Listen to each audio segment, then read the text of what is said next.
Shalom. This week's Sedra is Sedra Emor. When people refuse to participate in certain events because the events are beneath them, their refusal can seem self-important and arrogant to other people.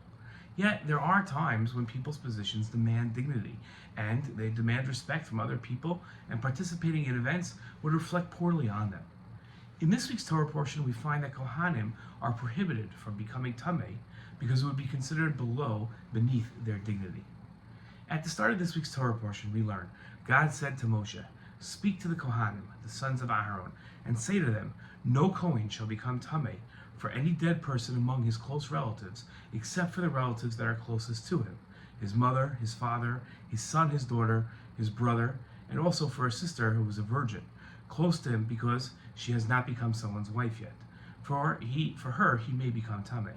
But he shall not become Tameh for someone he is related to by marriage, and so become Tameh."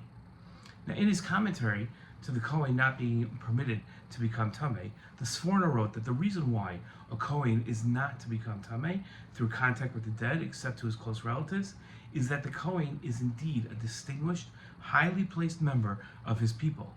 The Kohen's responsibility is to understand and to teach these laws, as we know from the verse in Malachi that says, "For the lips of the Kohen are meant to guard knowledge, and Torah and the people will inquire concerning these from his mouth." This makes him a person to be treated in a manner one treats a politically high-placed person, a king.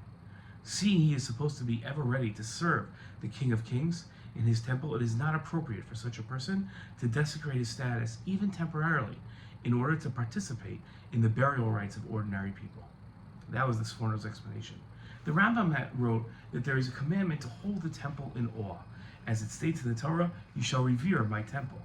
Nevertheless, it is not the physical building of the temple which must be held in awe, the Rambam wrote, but rather he who commanded that it be revered.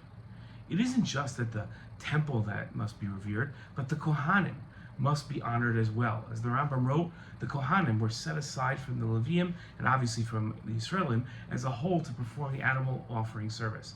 As it states, "And Aaron was set apart to sanctify him."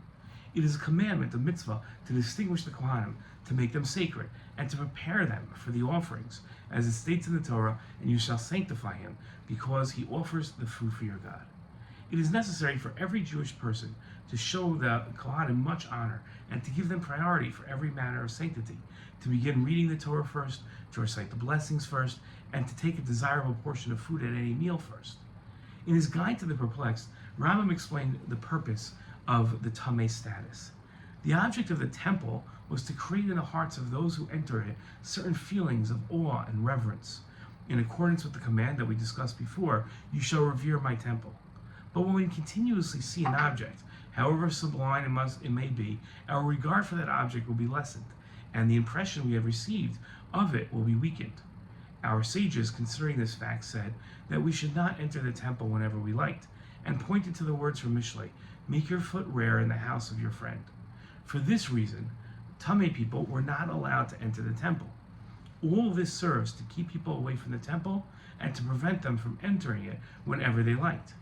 Our sages, as is well known, said, "Even a Torah person may not enter the temple for the purpose of performing divine service unless he attends the mikveh. By such acts, the reverence for the temple will continue.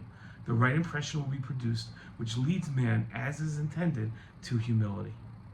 The Kohen is prescribed from becoming Tameh because of his position within the people.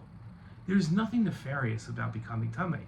In many cases, becoming Tameh is a result of a healthy biological process, and in others, it is even the result of the performance of a mitzvah.